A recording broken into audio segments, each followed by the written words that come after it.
Welcome to Odia बहु lifestyle. आज मु घरे तैयारी करी अटार पास्ता। से किसी अटा नहीं अल्प लुण देती पानी अल्प अल्प देकर अटा को भल भाव में चकटी देली।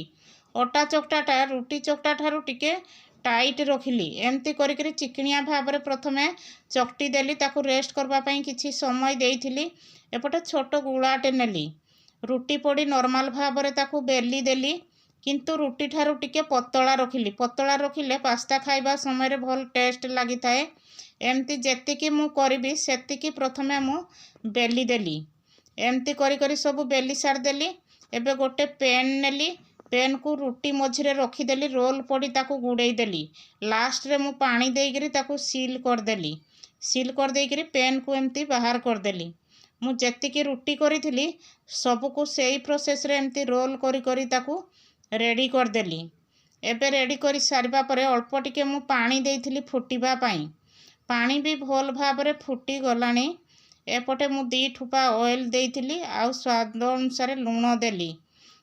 तेल देइथिले सेइथिरे चिपचिपा हेकरी लागिबोनी। 20 मिनट केते फुटिबा पाई देली सिजिबा पाई। एबे भल भाव में सिजी गला। रोल बाहर कर देली। ठंडा हे गला जेमती तांकु सरू सरू करिकरी छुरी रे एमती साइज साइज करिकरी काटी देली।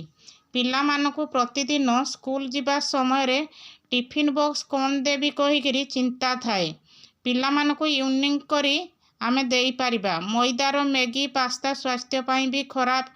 सेतिपाई अटारे तैयारी पास्ता मध्य आमे करि पारिबा। सकाळु उठिबा पिला मानकु बहुत कष्ट। आखिरु निद भी भल भाव में छाड़ी नथिबो। माँ माने भोरु उठी पिला मानकु कम समय भितरे रेडी करी टिफिन बॉक्स किपरि कम समय भितरे देई पारिबा सेई चिंता ही थाए। संध्यारे तो समस्ते रुटी करुथिबे। सेई रुटी रु 2टी रोल एमती बॉयल करिकरी फ्रिज रे रखी देइथिबे। सखाळे ताकू चटपटा टमाटो सॉस और मैगी मसला देइकरी संगे संगे 2 मिनिट भितरे मध्य टिफिन टे रेडी करि पारिबे।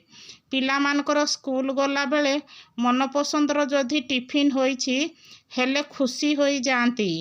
आज देखंतु कम समय भितरे केमती रेडी हेई पारिबो। एबे देखंतु सबु मु मसला देई देली। एपटे रिंग करी रखिथिबा पास्ता को मध्य देई देली। एपट सेपट चलई देली। धनिया पत्र ता उपरे सजाड़ी देली। बड़रू छोट समस्ते ए टिफिन मध्य खाई पारिबे। ए छोट रेसिपीटी आपण मानको मन को छुईची हेले लाइक टे आउ सब्सक्राइब टे करि दियंतु। रहिली। जय जगन्नाथ।